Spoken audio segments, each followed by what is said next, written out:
भाई आईलिड शुरू करेंगे अब हम। आईलिड में सबसे पहले तुझे एक चीज़ समझ, देख आईलिड ज़रूरी है, यहाँ से क्वेश्चन आता है, ठीक है। आईलिड ज़रूरी है, यहाँ से क्वेश्चन आता है, ठीक है। तो आईलिड में टोसिस किसे बोलते हैं तुझे पता है? Drooping of upper eyelid. Upper eyelid का 2 सेंटीमीटर 2 mm तो मैंने बोला था नीचे रहती है वो कॉर्निया से, ठीक है। अगर वो कॉर्निया की सरफेस 2 mm से भी ज़्यादा नीचे चली गई तो हम क्या बोलेंगे उसे? ड्रूपिंग। कि ड्रूपिंग मतलब नीचे आ गई आईलिड, तो उसकी वजह से आदमी को दिखेगा नहीं ना।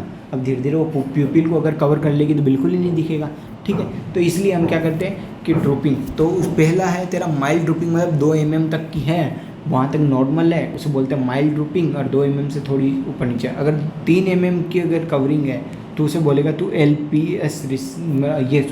ये वाला मत देखिए, सर्जरीज है इसको, ठीक है। माइल्ड मॉडरेट सीवियर में क्या 2 3 4 है बस। 2 mm अगर ढक रही है तो माइल्ड है प्यूपिल को, ठीक है। प्यूपिल को अगर 2 mm ढक रही है तो माइल्ड है, 3 ढक रही है तो मॉडरेट है, और पूरी मतलब 4 mm ढक रही है तो फिर वो सीवियर है, ठीक है। इसमें माइल्ड में क्या करता है तो फ्रंटालिस सार्वर्ट ऑपरेशन करता है। क्या करता है? फ्रंटालिस सार्वर्ट ऑपरेशन करता है। और क्योंकि हॉर्नर सिंड्रोम में माइल्ड देखी जाती है, इसलिए हॉर्नर सिंड्रोम में कौन सा ऑपरेशन करना है तुझे? फ्रंटालिस सार्वर्ट ऑपरेशन, ठीक है। ये शब्द आते हैं, ऑपरेशन के नाम आते हैं। अगर मॉडरेट है तो लेवर्टल पेल्पेब्रल सुपीरियर मसल है, उसको रिसेक्शन, उसे काट देगा, ठीक है। ये हो गई तेरा मॉडरेट के लिए। अगर तेरी सीवियर है तो तू देखेगा लेवर्टल पेल्पेब्रिस मसल का जो फंक्शन है वो गुड है या पुअर है। अगर गुड है तो तू लेवर्टल पेल्पेब्रिस मसल को काट देगा, ठीक है। साड़ी के अच्छे से काम कर रही थी, ले तेरे को काट देता हूँ, ठीक है। और अगर पुअर है, बुरा है, तो तू क्या करेगा? Frontalis sling operation. ये आखिरी स्टेज है और ये गोल्ड स्टैंडर्ड है, इसका सबका बाप है ये तो असर करेगा। फ्रंटालिस स्लिंग ऑपरेशन क्या होता है? ये जो तेरे ऊपर की मसल है फ्रंटालिस, उस पर एक धागा बांध के प्यूपिल को लटका देगा, बहन की प्यूपिल नहीं सॉरी आईलिड को लटका देगा।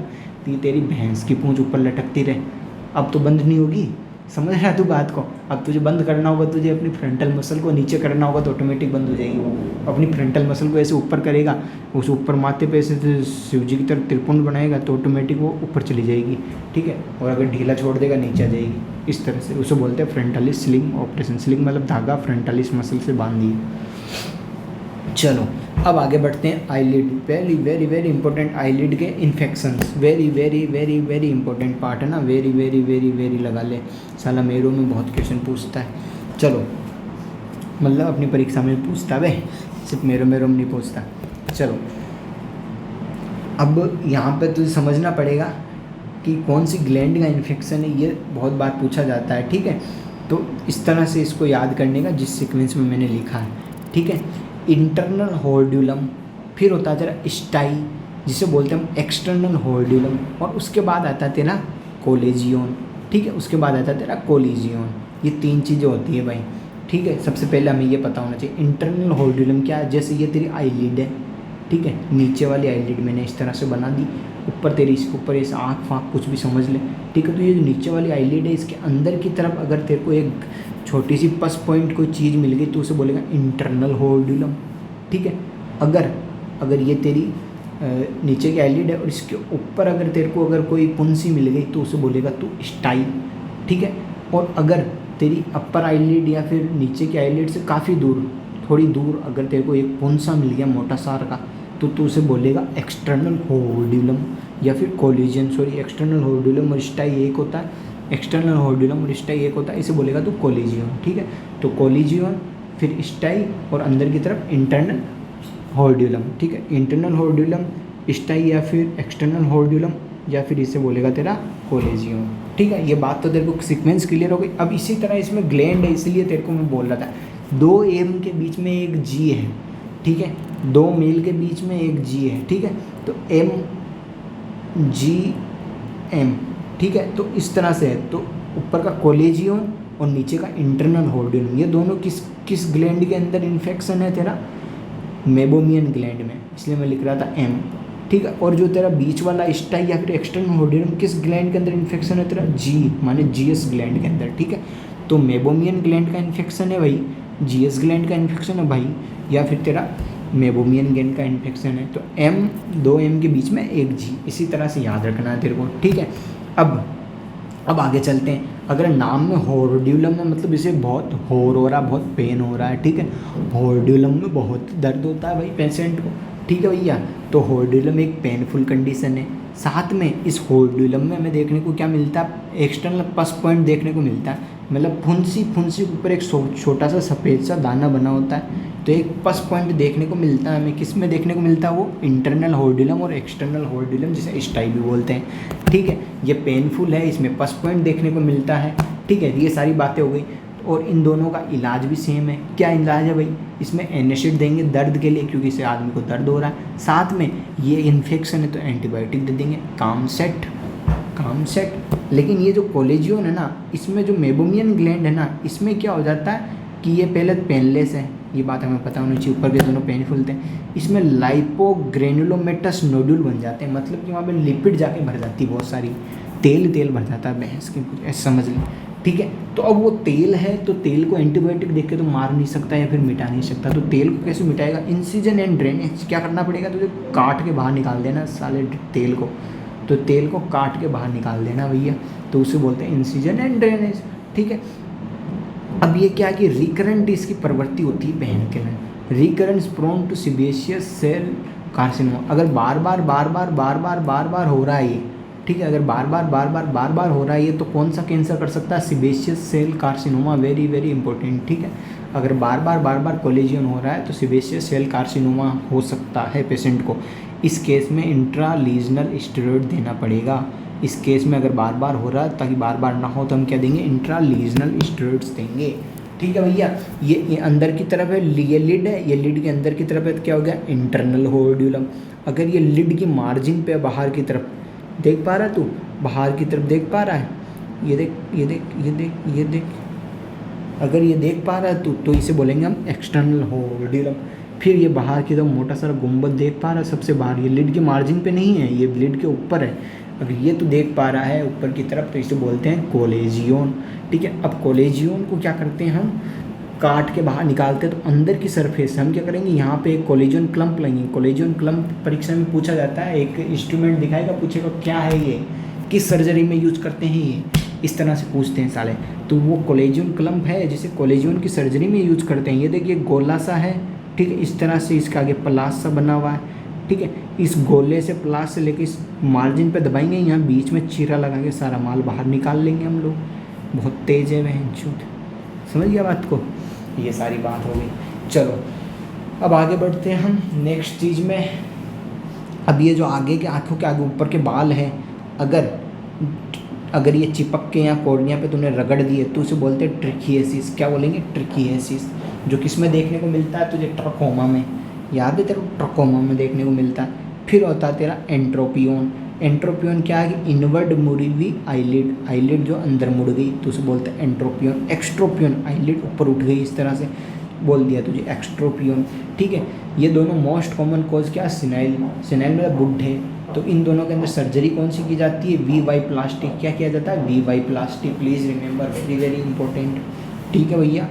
चलो अब आगे बढ़ते हैं, तेरा डिस्ट्रैकियोसिस मतलब कि यहाँ पे एक नीचे तेरे आईलिड की लाइन है, ये एक लाइन होगी, इसके ऊपर जस्ट एक और आईलिड की, सॉरी आँखों के बालों की लाइन होगी। तो एक आँख की बाल की लाइन, दूसरे आँख की बाल की लाइन, तो दो लाइन हो गई, तो उसे बोलेंगे डिस्ट्रैकियोसिस। क्या बोलेंगे, डिस्ट्रैकियोसिस। अब ये जो बोन्स है ये देख लेना भाई, आई बॉल में कौन कौन सी बोन्स है, फर्स्ट ईयर से हम देखते आ रहे हैं, एक बार फिर से देख लेना है। चलो हम देख पा रहे हैं, इसमें और कुछ नहीं देख पा रहा, तो ये देख ली जो मैंने देखा था। ये नेज़ल बोन जो है आई बॉल का पार्ट नहीं है, ठीक है। तो अधिकतर पूछ लेते हैं कौन कौन सी बोन पार्ट बनाती है एक्सेप्ट, तो उसमें ये नेज़ल बोन ऑटोमेटिक यहाँ पे पार्ट नहीं है, ठीक है, हरी वाली। चलो अब आगे बढ़ते हैं ऑर्बिट पे।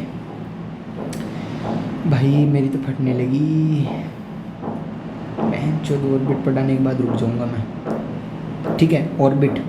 ऑर्बिट के अंदर अगर हम बात आ गए तो ऑर्बिट के अंदर होगा तेरा टोसिस मतलब कि ऑर्बिट अंदर से आँख बाहर आ गई, ठीक है। उसे दूसरा नाम है एक्सोप्थेल्मोस, ठीक है। इसको मेज़र किया जाता है जिसे हर्तल एक्सोप्थेल्मोमीटर, ये देख रहा तू, हर्तल ऑक्सेल्फोमीटर, ठीक है। तो यहाँ पे इसकी आँख पे से लगाया और तूने मेज़र कर लिया कितनी आई बॉल बाहर की तरफ है, ठीक है। इसको बोलते हैं हर्तल एक्सोप्थेल्मोमीटर, ठीक है। चलो एक्सोप्थेल्मस या फिर प्रोपोटोसिस तू समझता ही क्या होता है, ठीक है। अब हम चलते हैं एडल्ट में क्या क्या कंडीशंस है और चाइल्ड में क्या क्या कंडीशंस है जिससे ये हो सकता है। तो एडल्ट में किससे हो सकता है, थायराइड आई डिजीज़ में हो सकता है। लड़कियों में वैसे आंखें बाहर होती है, बहुत आंखें निकालती है सारी। मिडल एज में ज़्यादातर देखा जाता है। स्मोकिंग करने वाली लड़कियों में ज़्यादा देखा जाता है। अगर थायराइड की बात करें, थायराइड में अधिकतर एक्सोप्थेल्मस देखा जाता है एडल्ट में। लेकिन थायराइड में अगर मैं बात करूँ तो हाइपर थायराइडिज्म में 90% मतलब ज़्यादा हाइपर थायराइडिज्म देखा जाता है, जबकि हाइपोथायराइडिज्म कहता है। अगर क्वेश्चन में आ जाए तो बिल्कुल ध्यान देने वाली बात है कि हाइपर थायराइडिज्म में, हाइपर में आँख ज़्यादा बढ़ गई और इसलिए बढ़ गई तो बाहर आ गई, ठीक है। हाइपर में आँख ज़्यादा बढ़ गई इसलिए बाहर आ गई, इस तरह से याद कर ले, ठीक है। चलो अब हम चलते हैं बच्चों में। बच्चों में थायराइड की तो कोई प्रॉब्लम नहीं, क्योंकि थायराइड की प्रॉब्लम 10-12 साल रहेगी, तब उसके बाद धीरे धीरे वहाँ पे गैग डिपोजिशन होगा, ग्लाइकोसामिन ग्लाइकेन नाम होता है उसका, वो डिपोजिशन हो जाता है। उसकी वजह से आईबॉल आगे धखींचती है, उसकी वजह से बाहर आती है। अब छोटा बच्चा है बहन, छोटे बच्चे में बहन जो 10-12 साल अगर तू निकाल देगा तो फिर वो एडल्ट ही बन जाएगा, बच्चा तो बोलेगा उससे, समझ गया तू। इसलिए छोटे बच्चे में नहीं देखने को मिलती है थायराइड आई डिजीज़। तो छोटे बच्चों में क्या देखने को मिली, अगर एक आँख बाहर आ रखी है तो वो सेल्यूलाइटिस की वजह से, कि आँख के अंदर सेल्स होते हैं, उन सेल्स का इन्फेक्शन हो गया, तो इन्फेक्शन से वो सूज गए, सूज के आँख को धकेल के बाहर निकाल दिया उन्होंने, ठीक है।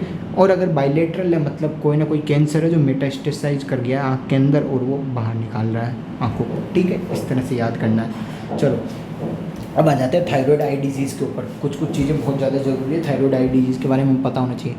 प्राइमरी ओक्यूलर फाइब्रोब्लास्ट जो होता है उसकी वजह से क्या होता है तेरा, यहाँ पे प्रोपोटोसिस होता है, ठीक है।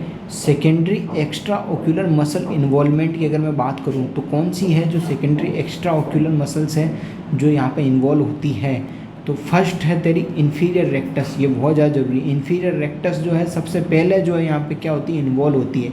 उसके बाद सेकंड नंबर पे एमआर इन्वॉल्व होती है। Tendon not involve, only belly involve. तो ये मसल है और ये इसके बहन जो टेंडन है बाहर की तरफ, ये टेंडन, ये टेंडन, तो ये जो मसल है ये क्या, ये इन्वॉल्व होती है। ये बहन के लिए टेंडन इन्वॉल्व नहीं होते हैं। तो जब ये टेंडन इन्वॉल्व नहीं होंगे, सिर्फ मसल इन्वॉल्व होगी, तो किसी साइंटिस्ट को कैसे दिखा, तुझे कोको कोला साइन कैसे दिखा, कोको कोला की बीच में से बेली तो फूल गई, ठीक है, लेकिन क्या नहीं फूला, टेंडन नहीं फूला। तो टेंडन नहीं फूला तो ये कैसा साइन दिख गया साइंटिस्ट को, कोको कोला साइन। तो कोका बोतल साइन या फिर कोला बोतल साइन किस में देखने को मिलेगा, थायराइड आई डिजीज़ में देखने को मिलेगा।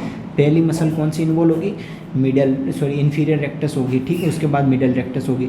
और प्रोपोटोसिस किसकी वजह से होता है, फाइब्रोब्लास्ट या फिर गैग के डिपोजिशन की वजह से होता है, ठीक है। ये सारी बातें हो गई।